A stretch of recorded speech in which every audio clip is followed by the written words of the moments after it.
지난주 말고 오늘 처음 오신 분 한 분은 혹시 처음 오셨어요? 수업이 처음이고 야간에 그래요? 그 금요일인가 지난주에 공부 해보셨죠? 민법은 느낌이 좀 다르죠? 아직은 그래요? 가면 갈수록 많이 차이가 날 겁니다. 자, 오늘은 아마도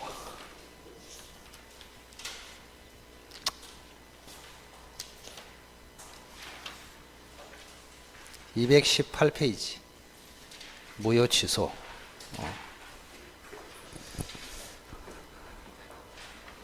어디 할 차례인가 그거 좀 알아야 됩니다. 그래서 오늘 어디 합니까? 그러면 무효와 취소할 차례입니다. 그거 해야 합격합니다. 그거 해야 무효와 취소. 자, 지난주에 그 체계를 조금 한번 잡아볼게요. 다시 한번 크게. 지금 여러분들이 하고 있는 요 과목이 이런 과목입니다.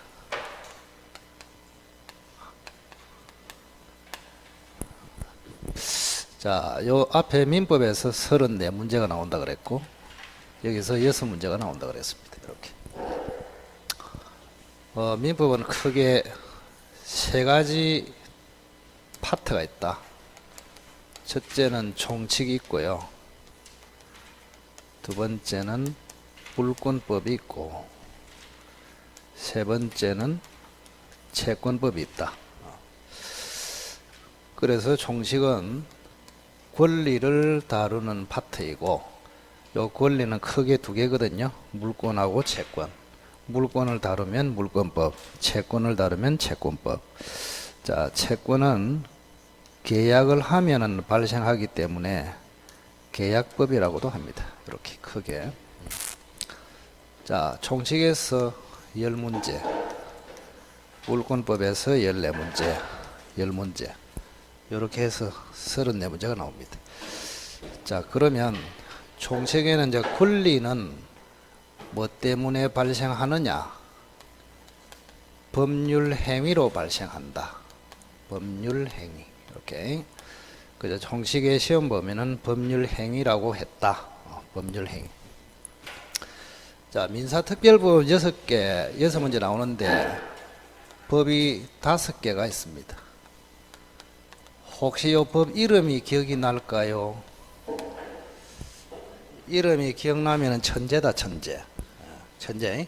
주택임대차보호법, 상가건물임대차보호법, 가등기 담보 등에 관한 법률, 그 다음에 부동산 실권리자 명의 등기에 관한 법률, 그 다음에 집합건물의 소유 및 관리에 관한 법률. 폭이 줄여서 주임법, 상임법, 가담법, 실명법, 집합법. 이렇게. 자, 그거는 뭐 크게 지금 현재는 문제가 안 됩니다. 그 나중에 미루면 되고 우선은 민법이 훨씬 더 중요하다. 자, 지난주에 법률 행위라는 말이 추상적입니다. 추상적이라서 항상 감을 잡아야 됩니다. 반대말은 사실행위라고 했습니다. 사실행위. 이렇게. 그럼 뭘 가지고 구분하느냐? 자, 법률 행위 속에는 의사 표시가 반드시 들어갑니다. 의사 표시. 그러나 사실 행위에는 안 들어가요. 그래서 나중에 이제 기본서 두꺼운 책 보면은 법률 행위라는 해가지고 이제 개념을 쫙 설명하고 있거든요. 그런 거 읽어볼 필요가 없어요. 그래서 설명을 잘 들어야 된다고.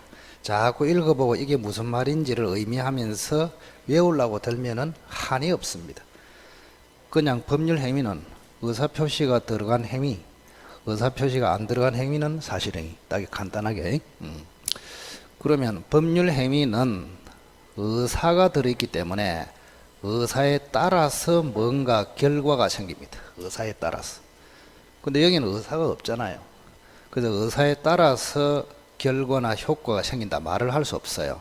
그래서 이때는 법률 규정에 의해서 결과나 효과가 발생합니다. 그래서 항상 여러분들은 사실행위는 법률 규정하고 같은 말이다. 이걸 꼭 기억하시기 바랍니다. 오늘도 물권에 들어가면 저거 연습을 좀 합니다. 자, 그러면 법률 행위를 다루는 파트가 총칙인데 여기 법률 행위에 관해서는 타이틀이 5개 딱 나옵니다. 5개. 앞으로 저한테 석관을 자꾸 들이면은 IQ가 15 정도 올라갑니다. 사람이 굉장히 논리적으로 된다. 민법 자체가 논리적으로 쭉 이렇게 설명하거든요. 그 전체적인 체계를 잡았다가 내용으로 들어가고 마무리 짓고 이래 된단 말이야.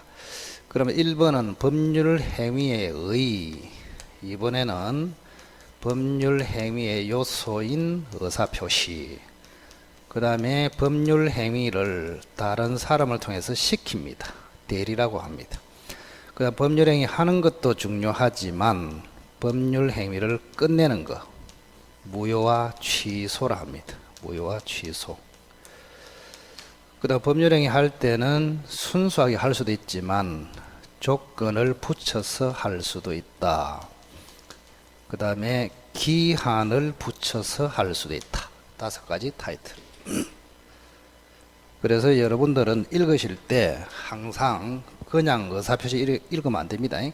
법률 행위의 의, 법률 행위의 요소인 의사표시, 법률 행위의 대리, 법률 행위의 무효 취소, 법률 행위의 조건 기한, 이렇게 읽어주라 이 말입니다. 전부 다 법률 행위를 다루고 있습니다.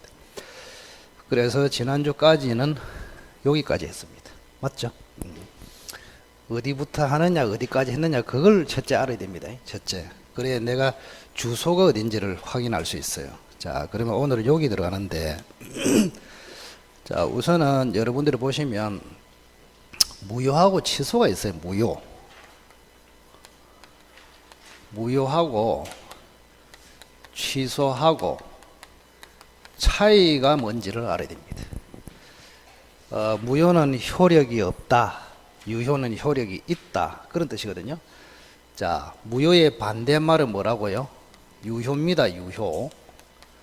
자, 앞으로 여러분들이 민법을 공부하실 때 가장 많이 보는 단어가 요겁니다. 유효, 무효, 유효, 무효. 계속 이게 나와요. 왜 그러냐면 답이 여기에서 결정되거든. 유효냐, 무효냐, 거기서 결정이 된다고. 자, 그런데 취소하고 무효는 좀 비슷해요. 그럼 차이가 뭐냐?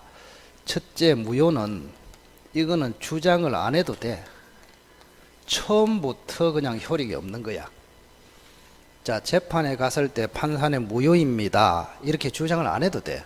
판사가 알아서 무효가 되냐 안 되냐 이걸 판단합니다. 그래서 무효는 주장할 필요가 없다. 근데 취소는 반드시 주장을 해야 됩니다. 즉 취소라는 의사 표시를 해야 됩니다. 판사님 취소하겠습니다, 이렇게 주장해야 된다 이 말이죠. 그죠? 자, 그 다음 두 번째, 무효는 모든 사람이 주장할 수 있습니다. 모든 사람이 주장할 수 있어. 그래서 무효를 주장할 수 있는 사람이 정해져 있는 것이 아니란 말이에요. 누구라도 무효라고 주장할 수 있다. 그런데 취소는 오로지 딱 정해진 사람만 주장할 수 있습니다. 특정인만 취소를 주장할 수 있다. 그러면 그 특정인을 우리는 뭐라 하느냐? 취소권자라고 합니다. 취소권자. 취소를 할 수 있는 권리를 가진 자, 이 사람만 취소할 수 있습니다. 취소권자. 그래서 무효에는 무효권자라는 말이 없습니다. 모든 사람이 무효를 주장할 수 있으므로.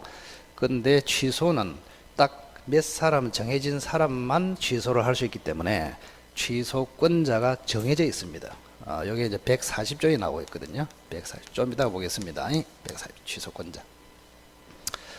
그 다음에 세 번째, 무효하고 취소하고 차이. 무효는 역시 절대적 무효하고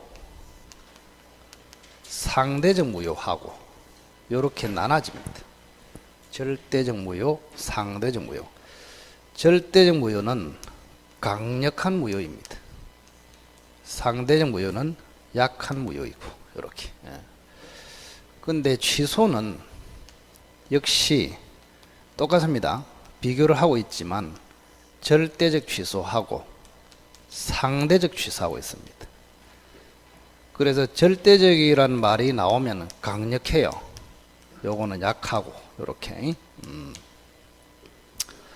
자, 그래서 우리 민법에는 결국에는 무효로서 끝내는 것이 있고 취소로서 끝내는 것이 있다. 그래서 이제 무효가 될 수 있는 사유가 있거든요. 무효 사유, 취소 사유가 있다, 이런 이야기입니다. 그럼 무효 사유가 뭐냐, 취소 사유가 뭐냐에 따라서 답이 달라진다, 그렇게 보시고, 그러면 여기는 아까 취소는 주장할 수 있는 사람이 정해져 있다 그랬잖아요. 140조 보면은 딱 정해져 있습니다. 두 사람이 있다, 크게 보면은 두 사람. 하나는 제한 능력자라고 있습니다. 제한 능력자. 과거에는 이걸 행위 무능력자라 했습니다. 그래서 일반인들은 행위 능력을 가지고 있다. 혼자서 행위를 할 수 있는 자격, 이걸 행위 능력이라 하거든요. 자, 보통 사람은 행위 능력을 가지고 있는데 특별한 사람은 행위 능력이 제한되는 경우가 있다. 그래서 행위 능력이 없거나 행위 능력이 제한된다. 그거를 행위 무능력자, 제한 능력자, 이렇게 합니다. 자, 여기에 들어가는 사람은 세 사람이에요. 미피피다. 중개법에도 다음에 나옵니다. 요거는 미성년자. 요거는 말이 좀 어려워요. 피성년 후견인이라 합니다. 요거는 피한정 후견인, 이렇게 불러요. 요거는 뭐라 했습니까? 미성년자. 미성년자는 18세까지를 이야기합니다. 18세까지. 그래서 19세부터는 성년자다. 과거에는 20살이 돼야 되는데 19세입니다. 지금은 19세부터 성년자다. 자, 그러면 미성년자가 매매를 했다. 취소할 수 있단 말이에요. 그죠? 그다음 피성년 후견인, 피한정 후견인이 혼자서 매매했다. 역시 취소할 수 있다. 그런 이야기입니다. 그러니까 요거는 시험에 잘 안 나와요. 여기에 들어간다는 건 시험에 나오면은 99%가 미성년자를 출제합니다. 이렇게 미성년자. 자, 그래서 어쨌든 미성년자, 피성년 후견인, 피한정 후견인 요 세 사람을 제한 능력자, 제한 능력자는 취소할 수 있는 권한이 있다. 그런 이야기입니다. 자, 두 번째는 착오를 한 사람, 착오자. 또 지난번에 의사표시 체계할 때 잠시 들었습니다. 사기 강박을 당한 자, 이렇게 됩니다. 간단하게. 자, 우선은 우리 민법에 취소를 할 수 있는 사람은 두 사람이다. 기억하시기 바랍니다. 제한 능력자하고 착오자 및 사기 강박을 당한 자. 그래서 이런 사람이 매매를 하면은 뭐 할 수 있다고? 취소할 수 있다. 그렇게 됩니다. 자, 그러면 우선 무효에 가보면은 절대적 무효, 상대적 무효. 취소도 절대적 취소, 상대적 취소가 있습니다. 자, 그러면 여기 이제 취소가 나왔으니까 절대적 취소는 요겁니다. 상대적 취소는 요거예요. 그래서 제한 능력자가 취소할 때는 강력한 취소입니다. 그러나 착오, 사기, 강박을 원인으로 해서 취소할 때는 약한 취소예요. 약한 취소. 자, 그럼 여기는 좀 이따가 볼 것이고, 자, 절대적 무효하고 상대적 무효하고 요거부터 보겠습니다. 절대적 무효, 상대적 무효. 자, 우선은 예를 통해서 이해를 해야 됩니다. 이게 자꾸 이게 외우려고 들면 아무 문제가 없어. 아무런 효과가 없다. 자, 갑이 을하고 요 토지를 1억으로 매매를 했다. 이런 이야기입니다. 매매를 했어요. 근데 여기 이제 3억짜리거든요. 3억짜리인데 1억으로 매매했다. 그래서 토지가 넘어갔습니다. 요렇게 1억이 요렇게 넘어갔습니다. 누가 손해봤나요? 갑이 손해봤죠. 손해봤으니까 갑은 어떻게 해서든 좀 매매를 파기해서 3억짜리를 찾아오고 싶습니다. 지금. 그럼 마침 요 매매가 무효 사유가 있더라 이 말입니다. 무효, 이렇게 돼. 무효. 자, 그러면 무효는 두 종류가 있다 그랬습니다. 하나는 절대적 무효, 강력한 무효. 하나는 뭐라 했습니까? 상대적 무효, 약한 무효가 있습니다. 절대적 무효. 자, 한 번 더 쓰면은 절대적 무효 사유가 있다면 모든 사람에게 주장을 해서 찾아올 수 있다. 이런 이야기입니다. 절대적 무효. 그러면 상대적 무효는 뭐냐? 특정인, 어떤 사람, 특정인에게는 주장할 수 있고 또 다른 특정인에게는 주장할 수 없고, 이거를 상대적 무효로 합니다. 자, 절대적 무효는 모든 사람에게 주장할 수 있고 상대적 무효는 특정인에게만 주장할 수 있고 나머지 다른 특정인에게는 주장할 수 없고. 그러면 여기 잘 생각을 해보시면 이겁니다. 만약에 을이라는 사람이 두 사람이 있을 때는 문제가 안 돼요. 항상 이게 무효가 되면 갑은 그냥 을한테 토지를 찾아오면 끝입니다. 끝인데 을이 지금 병한테 다시 토지를 넘겨버렸단 말이죠. 그래서 이 사람을 우리는 제3자라 합니다. 제3자. 문제가 된 계약의 체결 당사자. 나머지는 제3자. 계약을 체결한 사람을 뭐라고? 당사자. 그 외의 사람을 제3자. 이렇게 불러요. 그래서 어쨌든 간에 요 무효가, 요 매매가 무효가 됐기 때문에 이 매매가 기준입니다. 요게 기준이 아니고 요게 기준이야. 그럼 요 기준으로 봤을 때 갑과 을이 당사자, 병이 제3자. 이렇게 됩니다. 그러면 제3자한테까지 토지가 넘어갔다 이 말입니다. 자, 그러면 갑과 을 사이의 매매가 무효가 됐을 때 갑이 을에게는 얼마든지 무효를 주장해서 토지를 찾아올 수 있어요. 그럼 갑은 제3자에게도 무효를 주장해서 찾아올 수 있겠느냐? 이게 이제 관건이다. 그런 이야기예요. 그러면 절대적 무효는 뭐라 했습니까? 모든 사람에게 주장할 수 있다. 이런 이야기입니다. 즉, 갑이라는 사람은 무효입니다. 을에게도 주장해서 찾아올 수 있고 제3자에게도 주장해서 찾아올 수 있고 이런 뜻이에요. 그죠? 그래서 갑이라는 사람은 자, 을에게도 주장해서 찾아올 수 있고 제3자에게도 주장해서 찾아올 수 있고, 그 말은 제3자가 보호가 된단 말입니까? 안 된단 말입니까? 안 된다. 이 말하고 똑같아요. 그래서 절대적 무효는 모든 사람에게 주장할 수 있다. 그 말은 제3자가 보호된다, 안 된다? 안 된다. 그래서 제3자는 돈 주고 사더라도 결국에는 갑한테 토지를 반환해야 됩니다. 아시겠어요? 그래서 제3자 보호 규정이 없는 무효를 뭐라 한다고? 절대적 무효. 그래서 절대적 무효는 다른 말로 하면은 제3자 보호 규정이 없는 무효를 이야기한다. 이 말입니다. 똑같은 이야기다. 모든 사람에게 주장해서 찾아올 수 있으니까 제3자가 보호가 안 된다. 그 말하고 같은 말이라고. 그럼 밑으로 보시면 그럼 상대적 무효는 뭘까? 특정인에게는 주장할 수 있고 특정인에게는 주장할 수 없고 이렇게 돼 있단 말이야. 자, 그러면 어떤 사람에게는 주장할 수가 없어요. 어떤 사람에게. 그럼 그 어떤 사람이 주로 제3자입니까? 제3자, 그죠? 그래서 제3자에게 주장할 수 없는 무효를 상대적 무효로 한단 말이야. 그러면 이때 제3자는 두 종류가 있습니다. 하나는 선의의 제3자, 하나는 선악을 불문하고 제3자, 이렇게 있단 말이에요. 선의가 뜻이 뭡니까? 아무것도 모르고 산다. 이게 무효라는 사실을 모르고 병이 을로부터 샀다. 이걸 뭐요? 선의다. 이렇게 합니다. 알고 사면은 악이, 모르고 사면은 선의. 예, 그렇게 이야기합니다. 자, 그러면 선의의 제3자에게 주장할 수 없는 무효, 선악을 불문하고 제3자에게 주장할 수 없는 무효. 그래서 상대적 무효는 다시 두 가지로 나눠집니다. 자, 다시 한번. 절대적 무효는 모든 사람에게 주장할 수 있으니까 제3자가 전혀 보호가 안 돼. 근데 상대적 무효는 특정인에게는 주장할 수 없어요.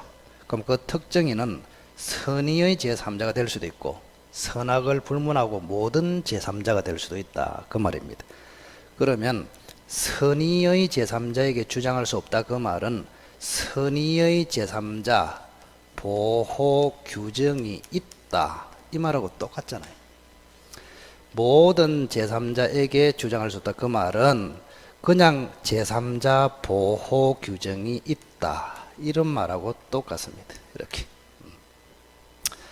자, 그러면 이제 응용을 한번 해볼까요? 자, 만약에 절대적 무효는 대표적인 것을 하나씩 기억하십시오. 나중에 배웁니다. 103조, 104조 무효. 이게 절대적 무효입니다. 103조는 반사회적 무효라 그러고 104조는 불공정 무효. 한번 해보세요. 반사회적 무효, 불공정 무효. 이거는 절대적 무효야. 강력한 무효입니다. 그래서 요 무효가 103조, 104조에 의해서 무효가 되어버리면 갑은 을에게도 주장, 병한테도 주장, 갑은 무조건 토지를 찾아올 수 있다. 아시겠어요? 강력한 무효다. 자, 상대적 무효는 107조, 108조 무효. 요렇습니다. 두 개씩 딱 우선 기억하시라 이 말입니다. 상대적 무효. 요거는 지난번에 비진이 표시라고 혹시 들어봤을 거예요. 비진이 표시 무효, 통정의 표시 무효. 요거는 뭐라 돼 있냐? 선의의 제3자에게 대항할 수 없다. 요래 돼 있어요. 그래서 선의의 제3자만 보호되는 규정을 가지고 있습니다. 그 다음에 이제 마지막으로 무효가 아니고 해제가 있거든요. 해제가 있어. 해제. 자, 해제는 선악을 불문하고 제3자에게 주장할 수 없습니다. 요렇게. 그러면 예를 들어서 요 매매가 비진이 표시 무효, 통정의 표시 무효. 그러면 병이라는 사람은 선이면 보호, 악이면 보호되지 않습니다. 그런데 이게 해제가 됐다면 무효가 아니고 해제가 되면은 제3자 병은 선악을 불문하고 무조건 보호된다. 보호된다는 말은 권리를 그대로 취득한다 그런 뜻이에요. 요 체계를 정확하게 알고 있어야 된다고 기본적으로. 그래 지금은 이제 복잡하게 뭐 책을 읽어서 사소한 것을 하는 것이 아니고 근본적인 틀을 딱 잡아야 돼. 틀을 잡아야 된다. 우리 사회에서도 중요하잖아요. 자, 갑이 을한테 팔았어.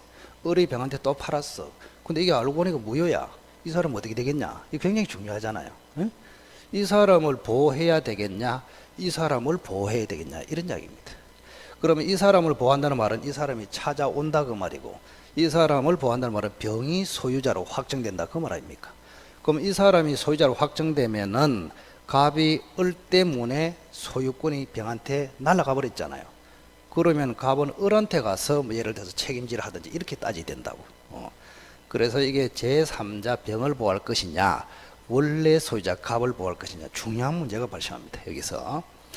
자, 그래서 어쨌든 간에 여러분들은 자, 절대적 무효는 대표적으로 뭐라고? 반사회적 무효, 불공정 무효. 상대적 무효는 뭐라고? 비진이 표시 무효, 통정의 표시 무효. 그럼 이게 신경질 나면은 해제는 아직까지 하지 마십시오. 빨간색이 들어오니까 미치겠다 안 그래도 파란 것도 골치 아픈데. 자, 그러면 107조 108조 무효는 선의의 제3자에게 주장하지 못한다 요로 돼 있어요. 그러면 선의의 제3자는 보호된다 이 말 아닙니까? 그럼 나머지 반대말에서 보고 이건 없애버리고 악의의 제3자는 보호가 된다 안 된다? 안 됩니다. 이 사람 보호가 안 돼요. 요렇게. 자, 그러면 한번 시험에 테스트 한번 해보자. 자, 갑이 3억짜리를 을에게 1억으로 팔았다. 을은 병한테 또 팔았다. 이렇게 나왔습니다. 그러면 알고 보니까 이게 무효더라. 이렇게 돼 있어. 자, 무효인데 103조에서 무효다. 이때 병이란 사람은 소유권을 취득할 수 있을까? 이렇게 묻단 말이야. 취득합니까 못합니까? 무조건 못한다고. 103조 무효는 절대적 무효이기 때문에 을이든 병이든 전부 갑이 주장할 수 있단 말이에요. 그 말은 을이든 병이든 특히 병, 제3자는 무조건 보호되지 않습니다. 그래서 병은 토지를 갑에게 돌려줘야 된다. 갑은 무조건 찾아올 수 있다. 그럼 소유권 취득이 됩니까? 안 됩니까? 안 돼요. 그래서 갑이 찾아갈 수 있다. 이런 이야기고. 만약에 갑과 을 사이의 무효가 알고 보니까 백발조 통정허위 표시 무효다. 이렇게 나왔어요. 그럼 통정허위 표시 무효이기 때문에 제3자 병은 선이면은 보호되고 악이면 보호되지 않고, 그래서 병이 만약에 선이다. 그럼 병에게 주장을 못해요. 갑은. 그럼 선의의 병은 소유권을 취득하고 악의 병은 소유권을 취득하지 못하고 돌려주고 이렇게 된단 말이에요. 오케이? 예. 그거를 이해해야 된다. 그거를. 자, 그게 절대적 무효하고 상대적 무효다. 자, 어쨌든 절대적 무효는 모든 사람에게 주장할 수 있으므로 제3자가 보호되지 않습니다. 그 다음에 상대적 무효는 어느 사람에게는 주장할 수 있고 어느 사람에게는 주장할 수 없고, 그러면 주장할 수 없는 제3자, 그게 주로 선의의 제3자 이렇게 되어 있습니다. 그래서 여러분들은 우선은 해제를 빼버리면 상대적 무효는 선의의 제3자에게 주장할 수 없는 무효, 그걸 상대적 무효라고 생각하라고. 응? 그러면 선의의 제3자에게 주장할 수 없기 때문에 선의의 제3자만 보호된다. 그래서 병이라는 사람이 선이냐 악이냐 따라서 달라진다. 선이면 보호돼서 소유권 취득, 악이면 보호되지 않고 소유권 취득이 안 되므로 토지 반환, 이렇게 됩니다. 됐나요? 자, 여기에 상대적, 절대적 무효가 되겠습니다. 자, 두 번째는 뭐가 있느냐? 자, 확정 무효하고 확정 무효하고 유동적 무효라는 말이 있습니다. 유동적 무효, 이렇게. 그래서 무효의 분류를 할 때는 크게 봤을 때 절대적 무효, 상대적 무효, 확정 무효, 유동적 무효 이렇게 됩니다. 자, 확정 무효는 여러분이 개념에서 알다시피 무효로 확정됐다 그 말이에요. 더 이상 번복이 안 된다 그 말이죠. 그래서 보통 무효다 그러면 확정 무효를 이야기합니다. 확정 무효. 자, 이거하고 비교한다고 확정이라는 단어를 써서 그렇지 보통 무효 그러면 이걸 이야기한다고. 아시겠죠? 확정 무효. 그러면 유동적 무효는 무슨 말이냐? 말 그대로입니다. 유동적 무효. 자, 현재는 무효인데 유동적이다. 이런 이야기입니다. 자, 이거는 현재도 무효이고 유동적이 아니고 확정이 되어 있다 그 말이고, 요거는 현재는 무효인데 앞으로 변동이 가능하다. 여차하면은 유효로 갈 수도 있다. 그런 상태를 뭐라고? 유동적 무효. 유동적 무효. 그래서 어쨌든 간에 현재는 무효인데 앞으로 유효로 유동이 될 수 있는 무효. 이거를 유동적 무효다. 확정이 안 됐다 그 말입니다. 유동적 무효. 자, 여기 대표적인 게 뭐가 있느냐? 토지거래,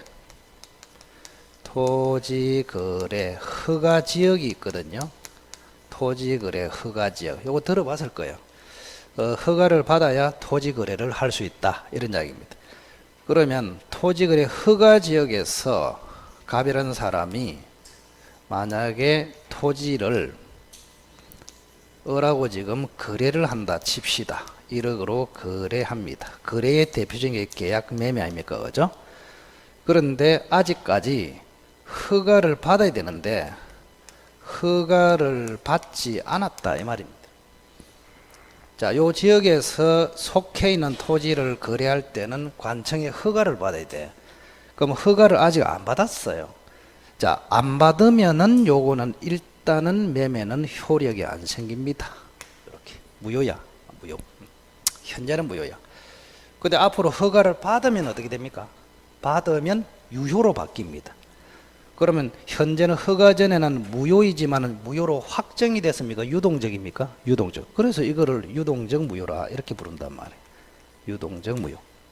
그래서 토지거래 허가지역에서 허가 전의 거래, 그거를 유동적 무효. 이게 별표 4개입니다. 매년 예상 문제입니다. 올해도 당연히 나왔죠. 유동적 무효.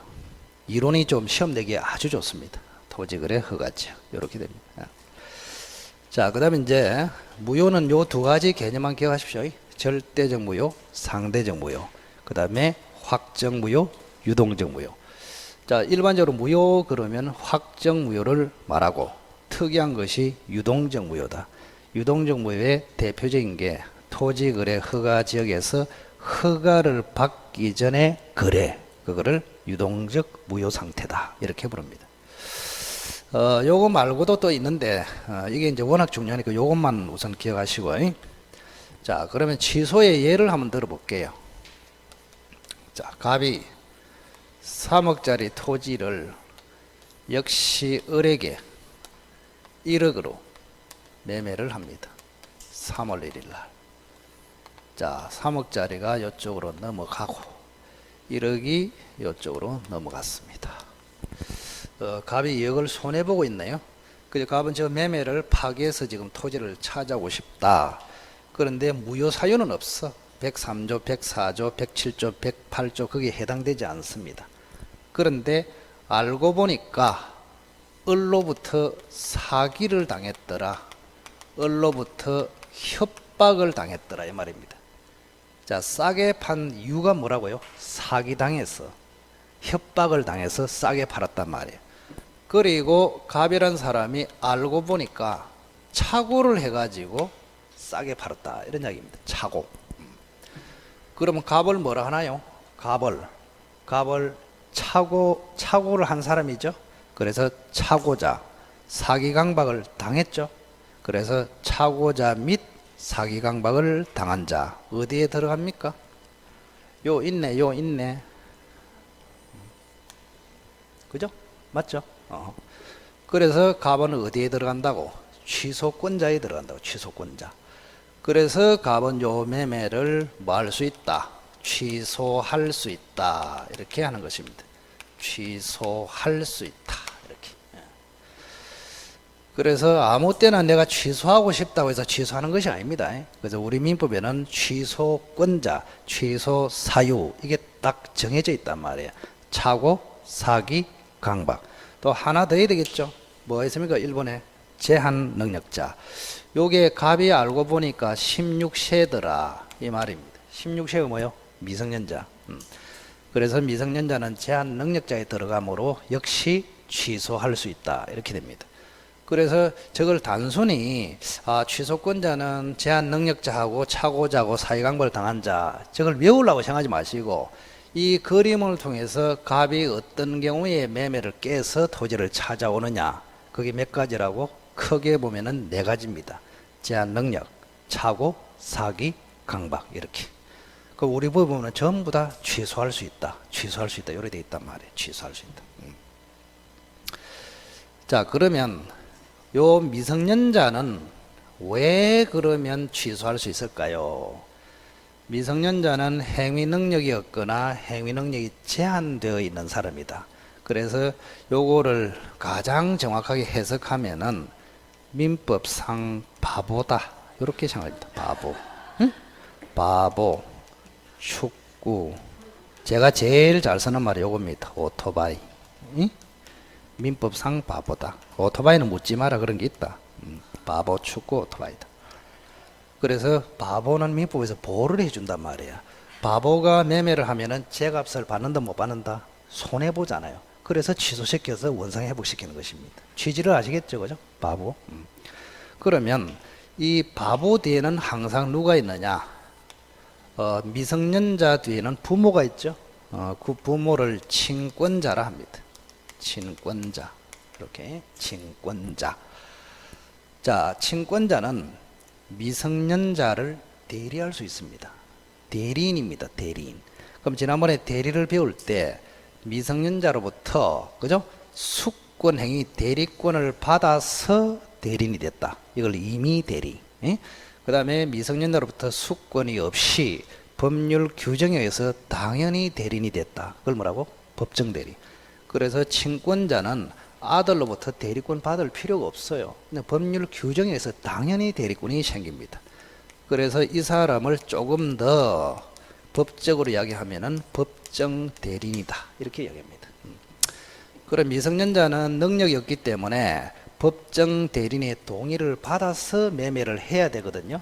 그러면 취소가 안 돼요. 그런데 미성년자가 법정 대리인 동의 없이 혼자서 해버렸단 말이에요. 혼자서 해버리면 주로 능력이 떨어지기 때문에 손해본단 말이에요. 그래서 취소해서 돌려받을 수 있도록 하고 있다 이런 이야기입니다. 그래서 어쨌든 간에 법정 대리인의 뭐 없이 동의 없이 미성년자가 혼자서 매매했다. 그때는 취소할 수 있다. 이렇게 됩니다. 자, 그래서 우리 민법의 취소 사유, 취소권자는 네 가지입니다. 그냥 미성년자라고 이야기하십시오. 제한 능력자 이래 하지 말고 미성년자, 차고자, 사기 강박을 당한 자 이렇게. 자, 저기는 무효다, 유효다 이런 거고 여기는 취소할 수 있다 이 말입니다. 자, 여기는 차이가 취소할 수 있다 이렇게 되어 있습니다. 잘 봐야 됩니다. 취소할 수 있다.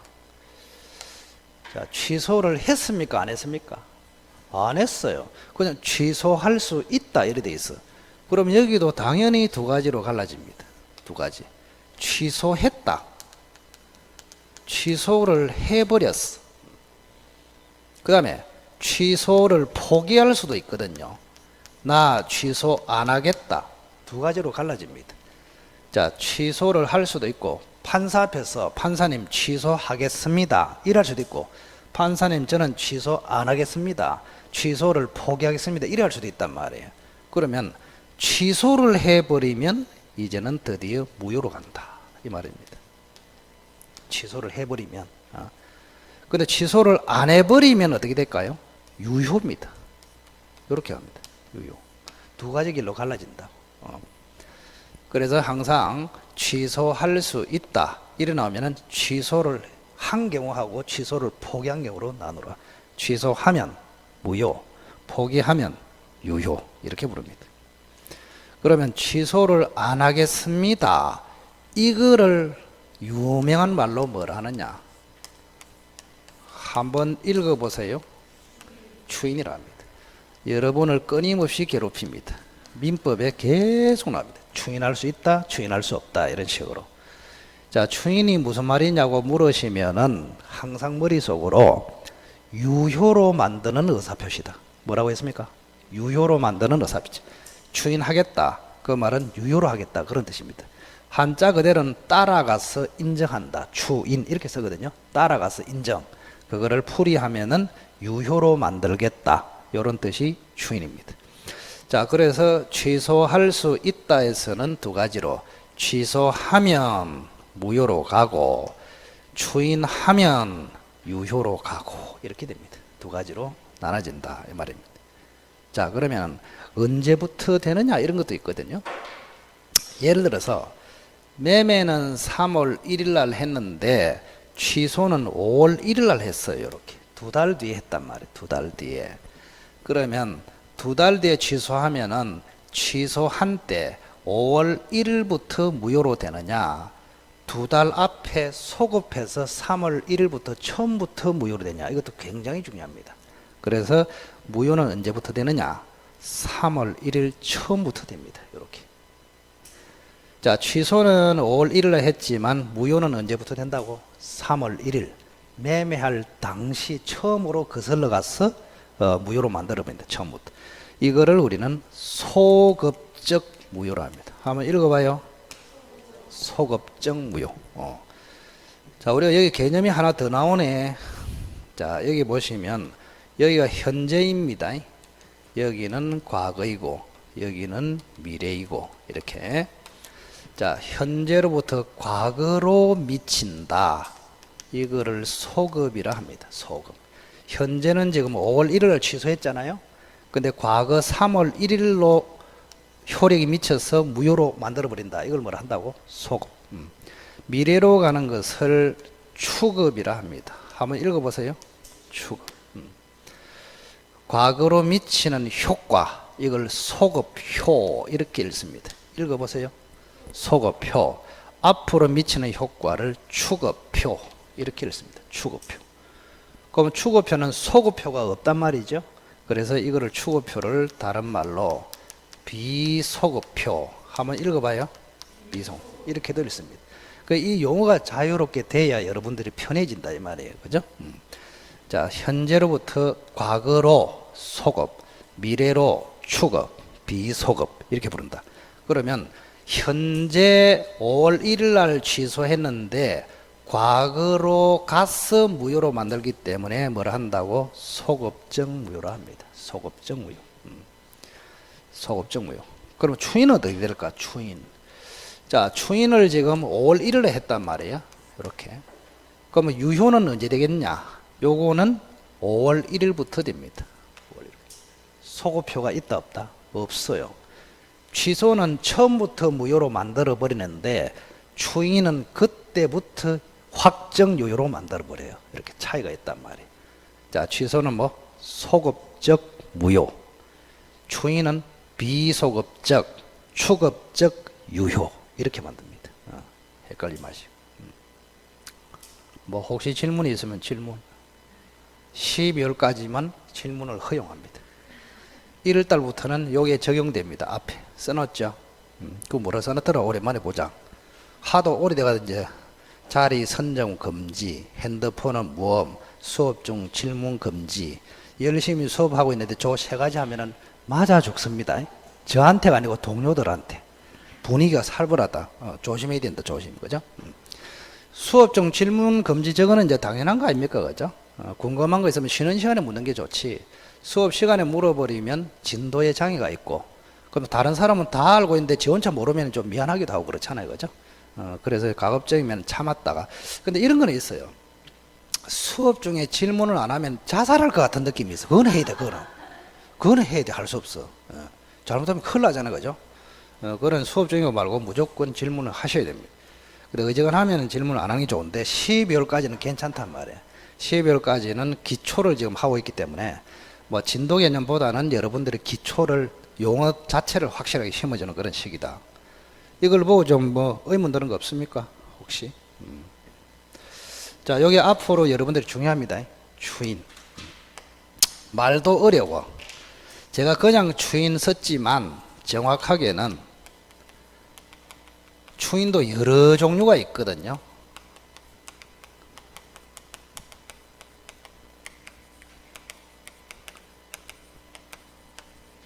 한번 읽어봐라. 취소할 수 있는 법률 행위의 추인 이렇게 읽어요.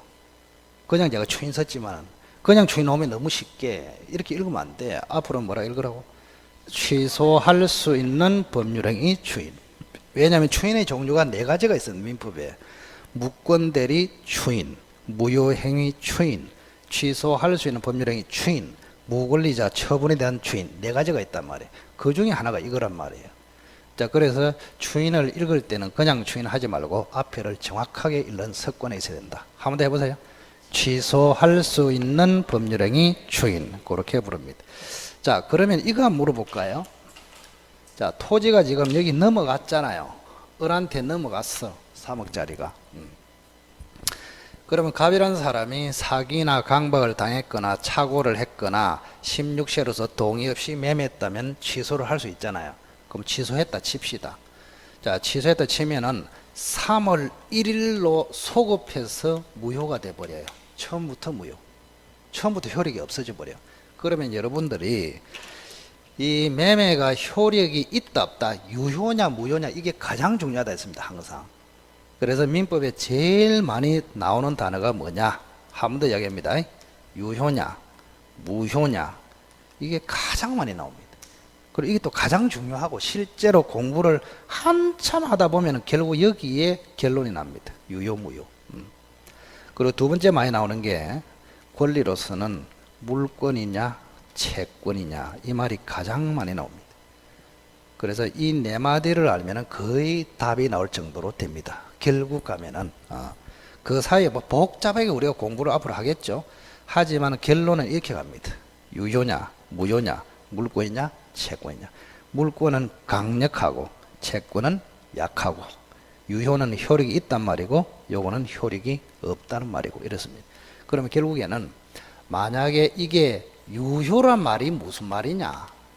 매매가 효력이 있다는 말은 을이 정상적으로 권리를 취득한다 이런 뜻이에요. 뭐라고요? 권리를 취득한다. 첫 시간에 이거 했어. 이미 새카맣게 까먹어서 그렇지. 법률 효과가 무슨 뜻이냐? 권리 취득, 권리 상실, 권리 변동이다 했단 말이에요. 그래서 앞으로 첫 수업을 잘 들었으면은 자꾸 빠르게 이제 속도가 진정되는 것이고, 첫 시간에 가물가물하면은 속도가 늦은 거죠. 이래 된단 말이에요, 자꾸. 그래서 효력이 있다가 유효인데, 요 매매가 효력이 있다는 말은 을이 정상적으로 권리를 취득한다는 뜻입니다. 그러면 거꾸로 무효라는 말은 권리를 취득한다 못한다? 못한다 그런 뜻이에요. 됐죠? 그래서 앞으로 유효다, 권리를 취득한다. 무효다, 취득을 못한다. 이런 이야기입니다. 그러면 만약에 무효, 지금 무효 아닙니까? 취소를 해버렸으니까 무효가 됐단 말이야. 그럼 무효면 을이 소유권을 취득했습니까? 못했습니까? 못했지. 등기를 했더라도 취득이 안 된단 말이에요. 에? 등기는 말소됩니다. 그래서 무효라면은 을은 소유권을 취득 못해요. 그러면 소유권도 없는 사람이 토지를 가지고 있죠? 권리가 없는데 토지를 가지고 있잖아요. 이런 거를 앞으로 이렇게 부릅니다. 민법을 잘 들으면 재미도 있어. 뭐라 한다고? 부당이득이라 합니다. 부당이득. 부당한 이득이라고. 권리가 없는데도 이득을 가지고 있다. 뭐라고? 부당이득. 자, 부당이득은 을이 지해야 된다. 돌려줘야 된다. 돌리는. 그거를 부당이득 반환 이렇게 한단 말이에요. 그래서 항상 애초부터 무효이거나 취소를 해서 무효가 돼버리면 물건 받은 게 있다면 돌려줘야 한다. 그걸 부당이득 반환 이렇게 불러요. 아시겠어요? 부당이득 반환. 그래서 자, 우리가 저걸 이제 청산이라 하거든요. 자, 법률 행위를 매매를 해가지고 물건 넘겨주고 돈 받았는데 무효나 취소가 돼버렸어. 그러면 물건을 돌려줘야 되겠죠? 그걸 뭐라 한다고? 부당이득 반환. 그런데 만약에 해제가 되어도 돌려줘야 되거든요. 이때는 용어를 또 다르게 써요. 해제가 됐을 때 받은 물건을 돌려주는 것을 원상회복이라 합니다. 뭐라고? 원상회복. 무효나 취소일 때는 부당이득 반환, 해제일 때는 원상회복 이렇게 불러요. 됐나요? 머릿속이 떳떳하겠다. 너무 많이 했다, 그죠? 조금 쉬었다 합시다. 조금 쉬었다.